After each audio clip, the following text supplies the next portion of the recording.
Hey now, today I am going to be making one of my favorite types of chicken, which is spatchcocked chicken, which I'll be grilling over top of charcoal, on a charcoal grill. So what I need for that, first of all, is the chicken. I just bought a club pack of these whole chickens here. I'm going to be dealing with that here right away. But before I do that, I want to quickly make up the sort of the rub that's going to go over it. So my base for that is just going to be some olive oil. This isn't like super fancy olive oil or anything because I'm going to be heavily dosing it with some spices. So it's probably around just over half a cup of olive oil. I'm going to add close to a quarter cup, yeah, that's a bunch, of paprika.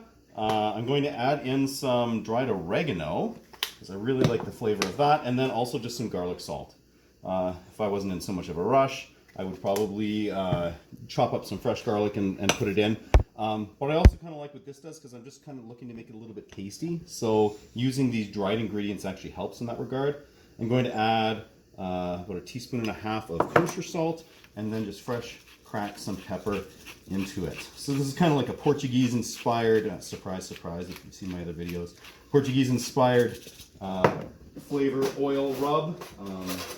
Let's use a small fork here and just mix it up. I want to mix this up here because this is going to be going all over the chicken, as well some of it will be going underneath the skin. I'm just going to add a little bit more of this just to kind of paste it up a bit more.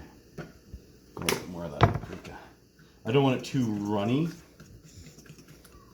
There we go. So that's really nice. And I'm making enough of it here that a bunch of it will be going on the chicken now, and then I'm going to be reserving some, and that will wind up going onto the chicken close to the end. So having this pre-made up now, I can get my hands all chickeny and nasty and whatnot, and not worry about then having to touch those ingredients. Okay, so step one, get that chicken out. I'm just going to pop off the string that was trussing it there. Now, spatchcocking is, sometimes people misidentify that as butterflying. Spatchcocking is technically, what most people do is remove the spine of the chicken, bring it open like that. That flattens the bird out. It actually makes it way quicker and easier to cook. So that's technically called spatchcocking. I do mine a little bit differently than some though, because I actually leave the spine attached to the bird. I'm just going to talk while I'm doing that, but first I'll mention I'm just using my poultry shears, which make this process super easy because they just, you can see, they just cut right through the rib cage, no problem. You can also do this with, if you have a sharp knife of some sort, a heavier knife, you can get through those not too bad. I've got the toys though, therefore I will use them. Now, a lot of people, like I said, remove the spine, so then I would go through and then remove this here. But you know what? I kind of like this, and I might actually wind up nibbling on it later on. So I do want to cook it. Therefore, it will stay on. Now, so opening it up, I'm just going to kind of do this. You kind of break the rib cage just a little bit. And as you can see here, this is what a spatchcocked chicken looks like. Plus, it's got that, that spine going in along there. Now, a couple little tricks that I like to do just to help ensure the juiciest bird possible is I'm just sticking my finger underneath the skin. I'm going from this top end. I don't want to loosen it too much at the bottom end or open it up to create a tunnel for everything to go through and leak right out. But I do want to be able to have access to most of the meat. What's going to go in here is some of that olive oil that I made, as well as my good friend butter. I'm going to stick some of that in here. Yeah, that is probably obnoxious, but it's going to result in some seriously moist, juicy meat. Next, I'm going to also just kind of access the meat underneath the skin here. For the dark meat, I'm going to take one of these slightly smaller chunks of butter. This is unsalted butter. You could use salted butter too if you want. I do have a lot of salt going on, especially with that garlic salt in that rub, so I definitely don't need any extra. Okay, now I can't access the meat from the same place because I did leave that spine on there. So for this one here, it's already kind of torn open here. I'm just going to take advantage of that. Tuck this butter under there. Tuck that butter under there. Now, I'm going to use my meat tub here for this next phase, simply because I don't want to have a bunch of this stuff leaking out all over the place. So some of this stuff was kind of falling out. Oh yeah, There we go. Yeah, some of it was kind of falling out of solution and settled on the bottom, so I just had to mix it up. So I'm gonna get a bunch more of this. I could use a spoon for this, but I mean, I'm gonna get my hands all nasty anyway, and this just saves me from having to wash an extra utensil, or rather, my children from having to wash an extra utensil. Okay, so you can see I've got this rubbed all over there on the outside of the skin. I'm gonna get some underneath here. Not that too much of this part is actually going to be eaten, the underside here. However, it will help create some extra flavors, things steam once I put a bit of a pan underneath this here. Okay, so, oh, fantastic. All right, so I'm just gonna make sure to get some of this sweet awesomeness underneath and on the breasts there. Getting a bunch of it into this tub here too, so I'll just scoop that up. Well, this is a dirty job, but believe me, it is absolutely worth the slimy, nasty effort when you're done. This results in an extremely, extremely tasty, moist bird. Doing the spatchcocking, like I said, allows you to cook the bird more quickly because it doesn't have that body cavity that has to be heated up as well, okay, and stuff going all the way around. So it makes it a little bit more efficient. And if you're using something like your like a charcoal grill, I'm going to use, I've got my 22.5-inch Weber charcoal grill. You'll see how it fits on there. You could also be doing this on a propane grill or something with a rectangular grill, and I'll kind of show you how you, or talk about how you could do that as well if you needed to.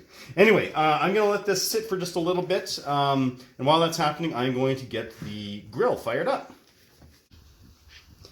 Alright, so the charcoal is ready to fire up. Today I'm going to be using my MAP gas torch because that's taking it to 11 because it is just so freaking hot. So here we go.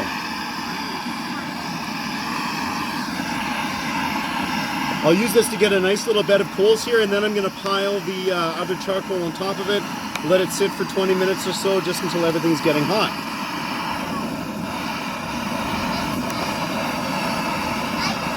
That's right, it is fire.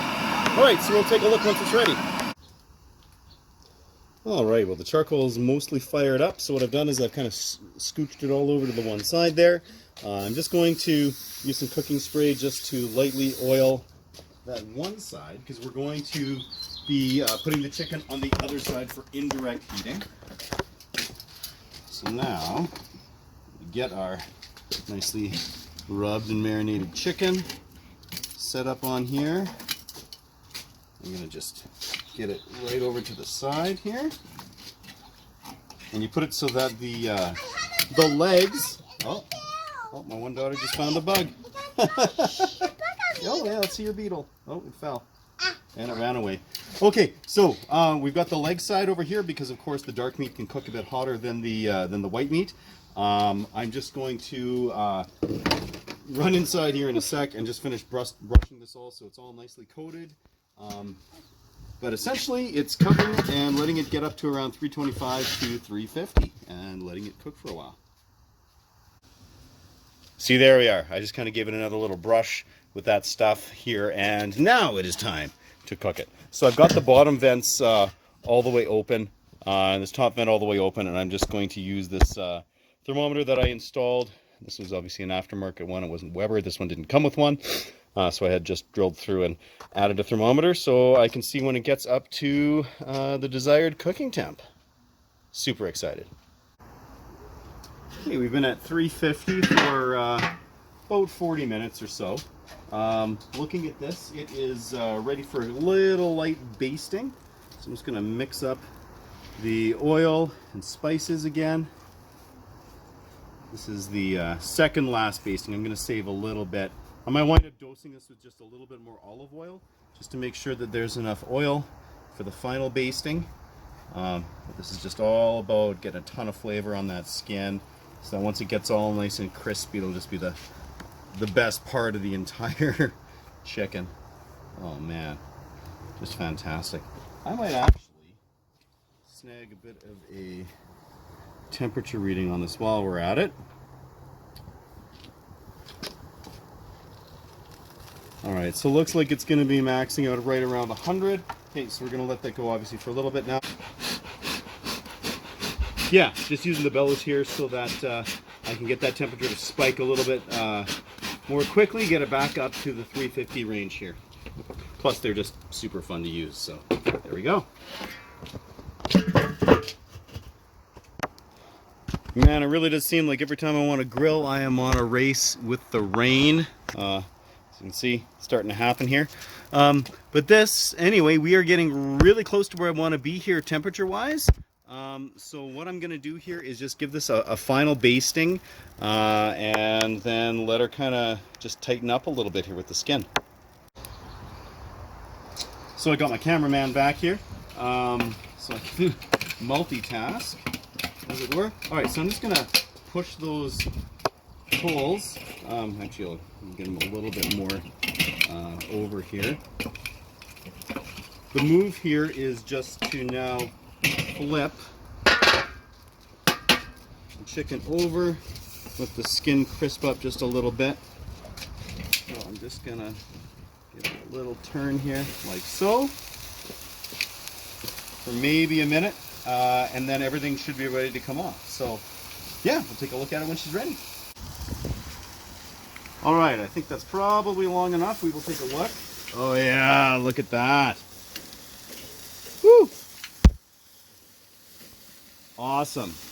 Okay, I'll give her a few seconds, and then I'm just going to pull her off, take it inside, tend it with some foil, and let it rest, and then we will look at the finished product. Well, here we are. It had just about 5 minutes resting, which is fantastic. So now I'm just going to use a knife, cut through everything, separate it out. So we've got the legs off here. Very, very easy to remove. I still have the back on here, which, like I said, I may nibble on later. Now when you've got the whole bird like this, I like to take the breast off like so. Let's get that wing out of the way here. Get it right off. And then take the whole breast off, slide along the rib cage there, and then we'll just kind of chunk this up a little bit, like so. So anyway, I'm not going to sit here and torture you by eating this in front of you. However, I'm going to eat a little nub here. It smells absolutely divine. That breast is super, super moist. You get all that flavor out of the garlic, the paprika, and the butter. Excellent. So, yeah, this is a fantastic way to cook chicken. Easy way to spatchcock. Cut down the cooking time. It was on that grill for about an hour and a half total time, and that was even with some of that heating up, because when it first went on, it took about 15 minutes for it to get up to about 350 degrees. So really nice, quick way to cook it. Keeps it nice and moist. Absolutely fun. Super cool word to be able to say. And yeah, till next time, keep it at 11.